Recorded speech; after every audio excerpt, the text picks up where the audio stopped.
Bonjour et bienvenue sur la chaîne J'affiche complet, la chaîne qui aide les loueurs saisonniers, les sous-loueurs professionnels et les conciergeries de location saisonnière à devenir des entrepreneurs sereins et ultra rentables.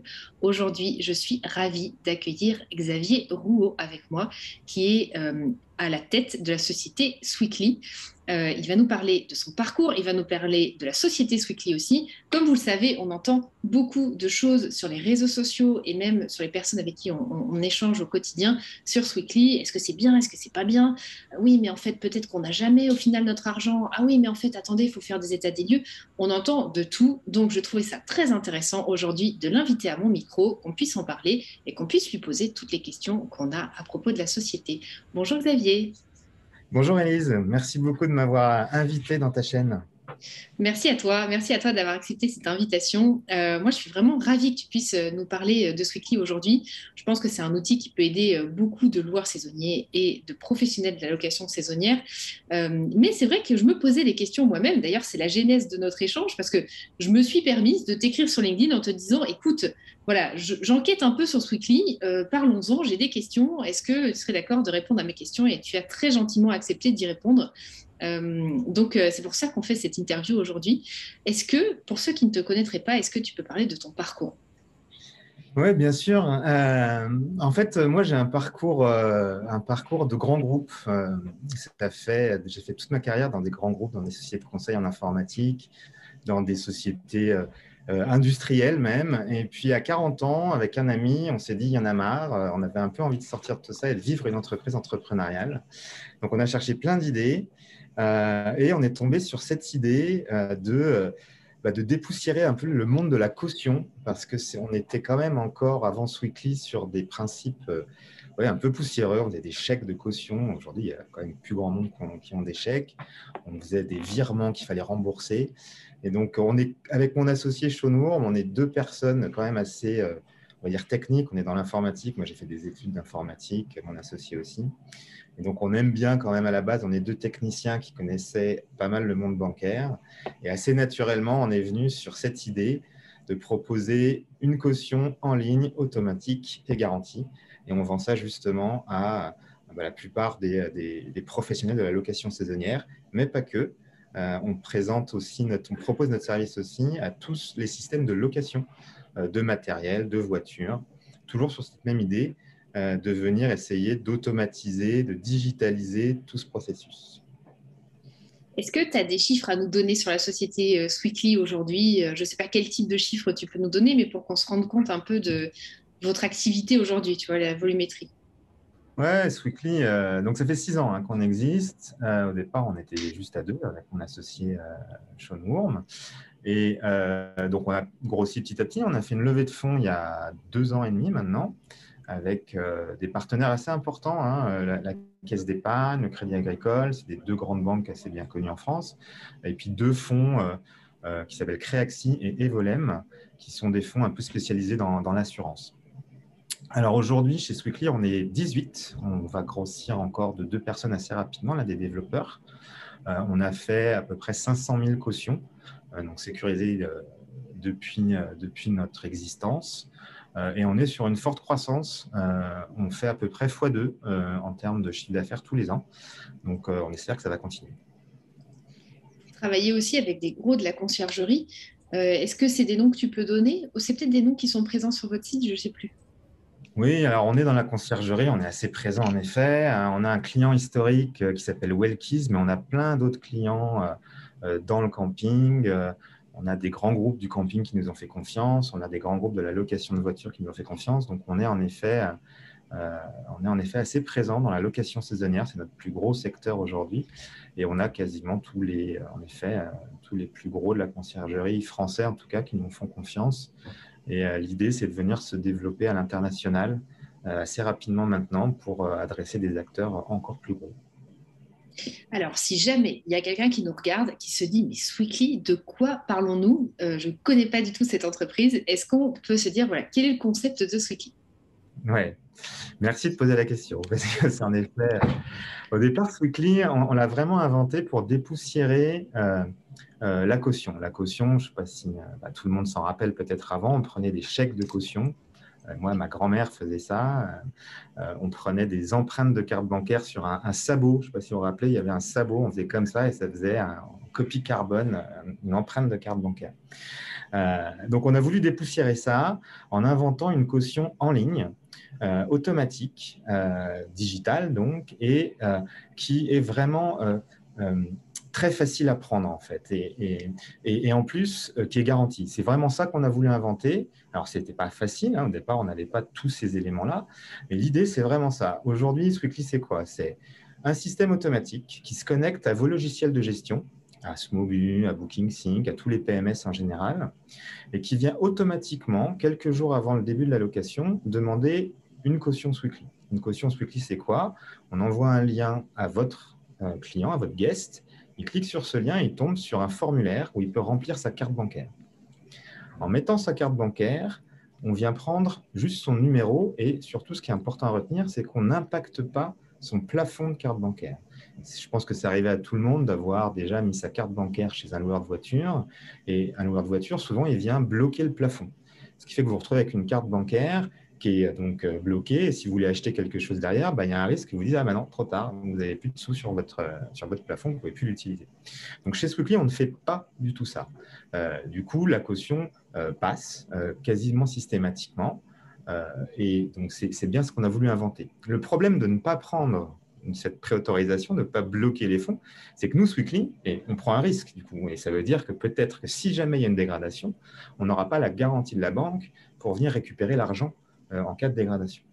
Donc, le concept de Sweekly, c'est d'avoir inventé une assurance spécifique qui vient couvrir justement ce risque de défaut de débit sur une carte bancaire. Ce qui nous permet à nous, Sweekly, de dire à nos clients, écoutez, passez par nous, d'abord c'est automatique, c'est digital, vous ne bloquez pas le plafond de vos clients, et en plus, s'il y a une dégradation, ne vous inquiétez pas, c'est notre boulot, on vient d'abord récupérer l'argent sur la carte bancaire, et si jamais on n'y arrive pas, on a notre propre assurance qui vient compenser ce défaut de débit qu'on aurait eu sur la carte pour payer le propriétaire. Voilà, en 3 minutes. Super clair. Je pense à quelque chose, si jamais il devait y avoir un channel utilisé par quelqu'un sur lequel vous n'êtes pas connecté en automatique. Juste, tu me corriges si je dis des bêtises, mais en fait, il y a de toute façon toujours la solution de pouvoir envoyer directement le lien au voyageur. Donc, c'est un système qu'on peut utiliser, quel que soit son channel, quels que soient les outils qu'on a. Ouais. Oui, absolument. On est connecté à beaucoup de channel managers, hein, beaucoup de PMS. Et c'est vrai qu'il y en a encore quelques-uns. Il y en a beaucoup des channel managers. Hein, c'est le problème. Donc, on essaie d'avoir tous les partenaires, mais on ne les a pas encore tous. Mais en effet, il y a un moyen d'intégration très simple de Sweekly avec n'importe quel channel manager. Chez Sweekly, on fournit un lien unique qui est réutilisable. Donc, on peut dire, par exemple, je demande un lien de 500 euros. Et c'est juste un lien web, hein, on clique dessus, on tombe sur un formulaire Sweekly. Et on copie-colle ce lien dans n'importe quel email qu'on veut envoyer à son guest, et ça vous permet de garantir une caution pour 3 mois. Et donc là, comme c'est un lien unique, on n'a pas les dates et les noms du guest exactement, mais ça permet quand même très simplement de garantir une caution sur une durée qui est assez longue. Top. Super. Alors, on entend des choses, notamment ce que j'ai déjà entendu, et ça faisait partie des questions que je voulais te poser, c'est qu'on n'a pas réussi à récupérer la caution. Ouais. Qu'est-ce que tu réponds à ça? Quel est ton retour par rapport à ça? Ouais, c'est un point qu'on essaye de clarifier souvent. Hein, et en effet, chez Sweekly, on a 2 niveaux de service. Et ça, c'est très important de le comprendre. On a un niveau de service qui est non garanti et un niveau de service qui l'est. Ça s'appelle le service premium. Et sur notre site, vous voyez, il y a notre offre, il y a vraiment un service, le service standard. Et on incite, nous, notre objectif, c'est de mettre tout le monde sur un service premium pour pouvoir les garantir et éviter ces problèmes dont tu parles. Pourquoi on a ce service standard? D'abord parce qu'on ne sait pas garantir l'ensemble des secteurs. Donc, on a besoin d'un service standard non garanti quand on parle de location de matériel, par exemple. Et ce qu'on fait pour éviter ces incompréhensions, c'est que systématiquement, à chaque inscription sur notre site, on prévient notre nouveau client en lui disant « Merci de prendre rendez-vous avec nous, merci de nous recontacter pour vérifier si l'offre que vous avez choisie correspond bien à vos attentes, à vos besoins. » Parce qu'on a des clients qui ne souhaitent pas passer sur le service premium. Je t'avoue que dans la location saisonnière, quasiment tous nos clients, dès qu'on arrive à leur parler, passent sur un service premium parce que ce n'est pas forcément plus cher en plus. Hein, suivant les volumes que nos clients ont, on sait même faire des baisses de tarifs en service premium à partir du moment où il y a un tout petit peu de volume chez nos clients. Donc, ce n'est pas une question de prix, c'est une question de est-ce qu'on est dans le bon secteur. C'est aussi une question de sécurité. Il faut qu'on connaisse nos clients pour leur faire bénéficier du service premium. Donc, j'invite tous tes followers à nous contacter s'ils sont déjà clients Sweetly pour s'assurer qu'ils sont bien sur le service premium ou en tout cas de contacter notre support pour le faire si ce n'est pas le cas. Ouais. Bah, on retombe aussi sur le fait que c'est important d'avoir les outils à leur plein potentiel. Souvent, c'est des sujets qui arrivent dans la communauté de se dire, ah, bah, est-ce que j'ai vraiment besoin d'un channel manager? Est-ce que j'ai vraiment besoin d'avoir Sweetly en version premium, etc. Bon, là, je donne cet exemple-là. Ça pourrait être, est-ce que j'ai vraiment besoin d'avoir AirDiena, AirDiena, qui est un système de statistiques. En fait, tous ces éléments-là, en fait, corroborent à dire que si on veut avoir la meilleure performance dans son activité, la meilleure sérénité à la fois de charge mentale, mais aussi performance financière, ben, oui, il faut s'outiller. En fait, il faut s'outiller avec les outils des pros. Et tu vois, pour moi, quand tu m'as expliqué ça, c'était une révélation de comprendre en fait cet écart et de me dire, ben, en fait, c'est une évidence que si on souhaite souscrire au service Weekly, ben, il faut prendre cette partie premium. Et on n'a pas de lien d'affiliation ensemble. Hein. Je dis vraiment ça. On n'en a pas, et encore une fois, je te répète, c'est pas une question de prix. On pourrait croire que ça sera beaucoup plus cher avec l'assurance. C'est pas le cas. C'est pas le cas. C'est vraiment une question de vérification du secteur et de vérification d'identité, on va dire, de la personne pour pouvoir le faire bénéficier de cette assurance. On a, voilà, pour donner un peu le dessous des cartes, on a des contraintes de nos contrats d'assurance sur la zone où on exerce, sur la sinistralité. Donc, c'est des petites questions qu'on peut vérifier avec le client pour le faire bénéficier de ça. Est-ce que tu souhaites, parce que ça peut être un élément qui rassure aussi, de se dire quelle est la société d'assurance qui vous assure? Est-ce que c'est une grosse entreprise ou Oui, c'est confidentiel peut-être? non, non, c'est pas confidentiel. En fait, c'est la société Aon. Aon Benfield, qui est notre courtier, qui a, avec son aide, on a construit l'ensemble. Alors, une assurance, c'est compliqué. Il y a des réassureurs, il y a des assureurs. Et en gros, on a toute une chaîne. Il n'y a pas que Aon dans l'histoire. Hein. Il y a Sena aussi qui fait partie du jeu. Il y a aussi un réassureur qui est derrière. L'assurance, c'est vraiment un monde à part, qui est très contrôlé. Et on a fait le choix de partir avec eux parce que voilà, ils ont une assise évidemment qui nous permettent de pouvoir maintenir. Hein. Typiquement, quand on a une pandémie mondiale Covid comme ça, nous, pour la petite histoire, on a eu une sinistralité qui a explosé à cause de soirées qui étaient organisées dans les appartements.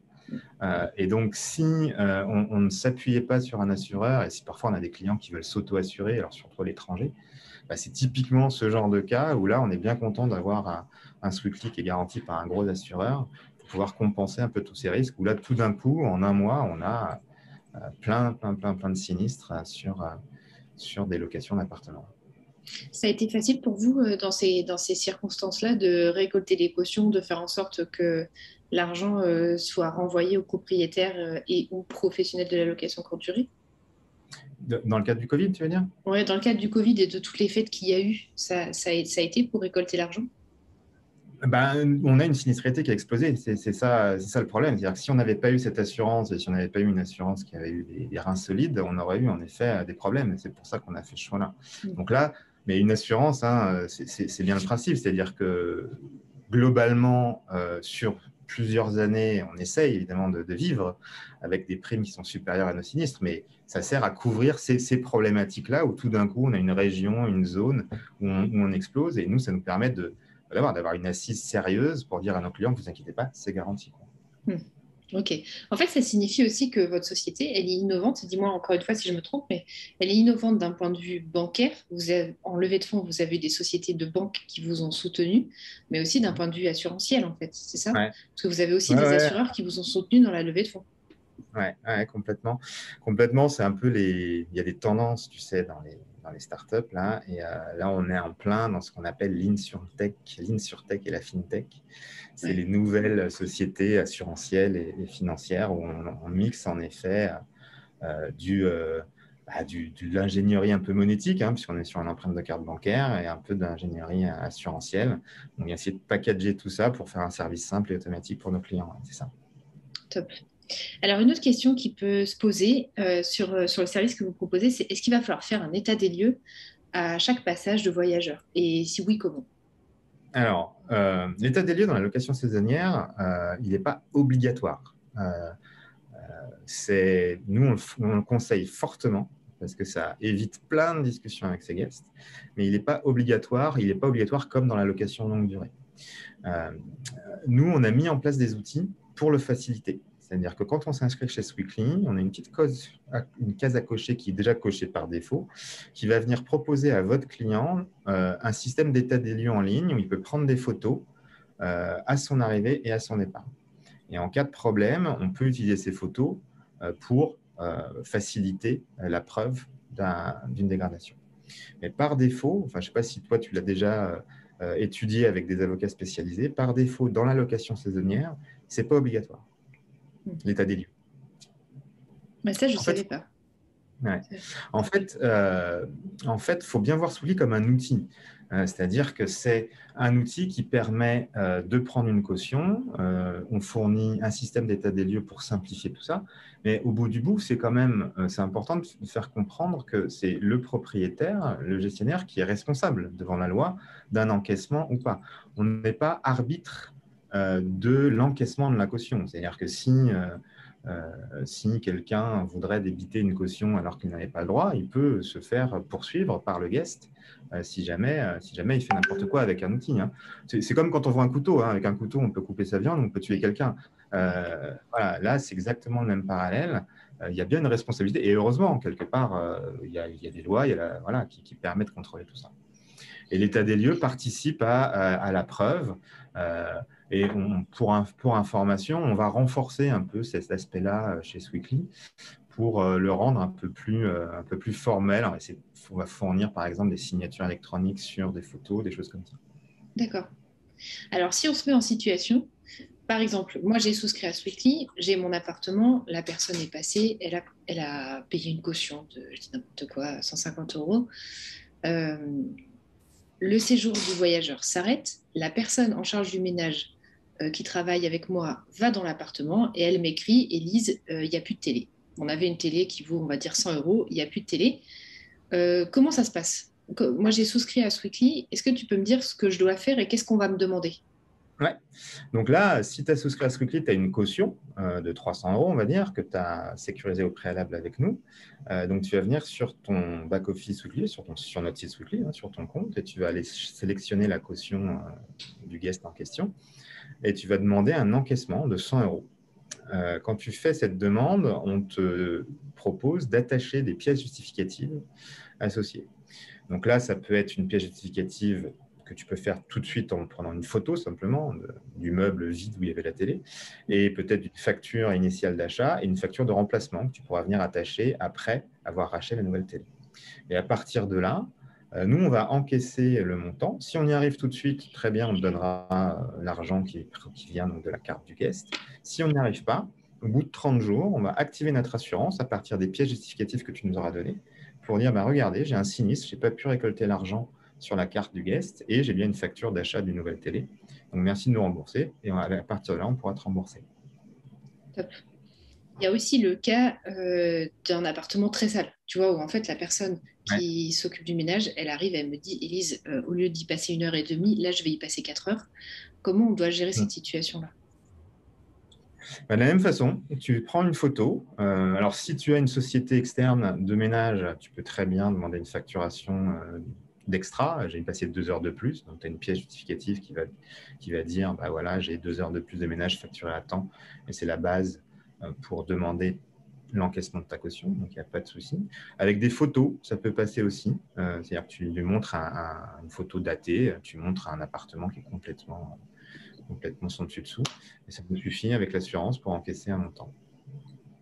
D'accord, top. Ah, donc ça veut dire, ce que tu dis, ça veut dire aussi que si c'est moi qui m'occupe du ménage, rien que de donner les photos, ça permet d'encaisser pour me rémunérer du temps passé. Absolument. Ok, super, très clair. Il y a aussi un sujet qui peut être problématique, et quand on avait discuté, je t'en avais parlé parce que j'avais eu un écho aussi d'une amie proche par rapport à ça. Quand on envoie le lien Sweetly, on peut avoir des voyageurs qui ne comprennent pas, qui peuvent se dire, mais attends, j'ai payé sur Booking une résa, je sais pas combien, là on m'envoie un truc, on me demande 400 balles en plus, c'est quoi cette histoire, quoi? C'est vraiment euh, comment on gère cette situation-là? Comment vous aidez à gérer cette situation-là? Parce que ça peut parfois mener à des annulations de réservation, en fait. Ouais. Alors, c'est vrai qu'au début, on avait beaucoup de cas comme ça. C'est vrai qu'aujourd'hui, on en a un peu moins parce on est un peu plus connu. Et puis, quand on tape Weekly aussi en ligne sur Internet, on voit qu'on a de bonnes notes de nos clients. Mais en fait, très vite, on a voulu former et informer nos clients et on propose un petit kit d'explication, euh, soit envoyé à son guest automatiquement dans la communication, soit même à mettre sur ses annonces. Sur les annonces Airbnb, Booking.com, on peut décrire, attention, il y a une caution qui va être prise, c'est notre partenaire Sweekly. Et donc, ça facilite énormément, cette petite communication, les choses. Ouais. Ce que je trouve intéressant, dis-moi si le wording, enfin si les mots sont les bons, mais c'est aussi d'évoquer aux voyageurs qu'en fait c'est une empreinte, enfin je sais pas comment le dire, tu vois, mais de préciser en fait que sa carte ne sera pas débitée. Est-ce qu'on peut Ouais. dire que ça va être une empreinte? C'est correct ça? Ouais, tu peux dire que c'est une empreinte. C'est une empreinte de carte bancaire. Alors, c'est pas, il n'y a pas de terme officiel dans la monétique, hein, mais en effet, il n'y a pas de préautorisation, il n'y a pas de blocage des fonds. Et c'est c'est un peu notre valeur ajoutée, hein, on n'embête pas le guest quand il dépose sa caution et il a une carte qu'il peut utiliser par la suite pendant ses vacances. Ouais.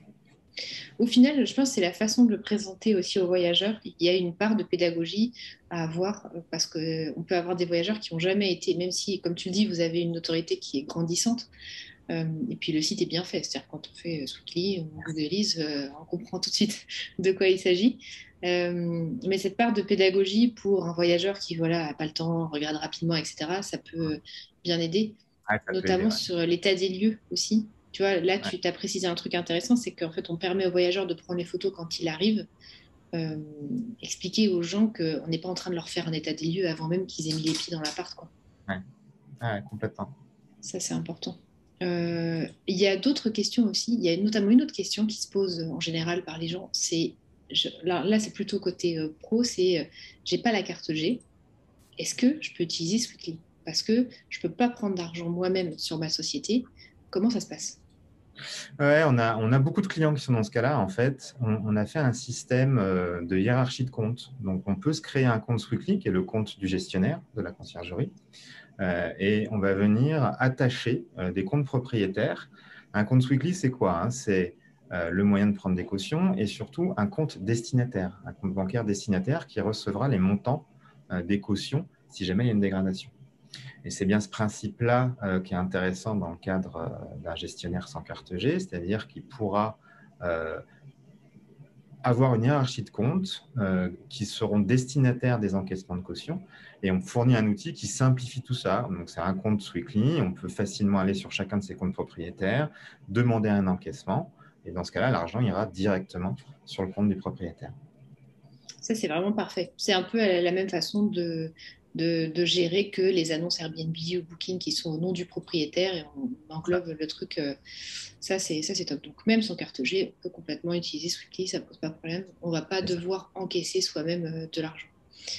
C'est Euh, très, très cadré, hein. L'encaissement pour compte de tiers, c'est un des sujets qu'on a abordé depuis la création de Soupli, en fait, hein. On s'appuie sur un système de compte bancaire, c'est une filiale du Crédit Mutuel qui s'appelle MangoPay, qui nous permet justement de créer tous les comptes au niveau des noms des propriétaires et de respecter la loi en ce sens. Ah, top. Ah, tu vois, je ne soupçonnais pas que c'était un élément très encadré et juridiquement sensible, tu vois. C'est très encadré. C'est pour ça, enfin, dès qu'on parle d'argent, hein, de manière générale, il y a un système de suivi et il y a, je ne sais pas si tu sais, mais il y a un système européen qui s'appelle TRACFIN D'accord. qui, qui t'impose, dès que tu ouvres un compte ou un simili-compte bancaire au nom d'un client, qui t'impose de connaître ton client. Ah, Et donc, on te demande, je ne sais pas, tu as peut-être entendu parler, ce qu'on appelle des KYC, c'est Know Your Customer en anglais. C'est en gros des informations minimales. Tu as ouvert un compte bancaire, en gros, hein, pour simplifier dans un établissement bancaire, il faut que tu fournisses, et donc à nos clients qui s'inscrivent, hein, dès qu'on doit leur verser 1 €, on leur demande une pièce d'identité, un justificatif de domicile, si une société, un cabis, pour justement pouvoir dire à la banque, bah, regardez, c'est quelqu'un de respectable. Et c'est une obligation légale. Alors, ça nous embête, hein, parce que nous, c'est un peu un frein à la croissance, mais ça fait partie de la sécurité du monde. Ok. Pour s'assurer que vous blanchissiez pas de l'argent de la drogue. Exactement. Ça, c'est plutôt pas mal. C'est pas mal. Alors, une autre question qui se pose beaucoup aussi, que je voulais aussi absolument te poser aujourd'hui, c'est pourquoi Sweekly versus Stripe? On sait qu'en location saisonnière, certains utilisent Stripe. Et quelle réponse tu donnes à ça? Bah, nous, ce qu'on apporte en plus, c'est surtout l'automatisation. Donc, tout ce qui est connexion et envoi d'une demande de caution. Stripe est très bien pour les paiements. Nous, on est vraiment axé sur la caution. La demande automatique d'une caution en ligne connectée avec une réservation qui tombe dans ton channel manager, ça, c'est vraiment notre métier et ça permet de te faire gagner du temps. Donc, ça, c'est le premier élément, automatisation. Deuxième élément, j'en ai un peu parlé, c'est-à-dire que Stripe, il va venir faire une préautorisation, c'est-à-dire qu'il va venir bloquer le plafond de la carte. Et donc, si tu demandes une caution de 1 000 €, tu vas tenter de bloquer 1 000 € sur la carte.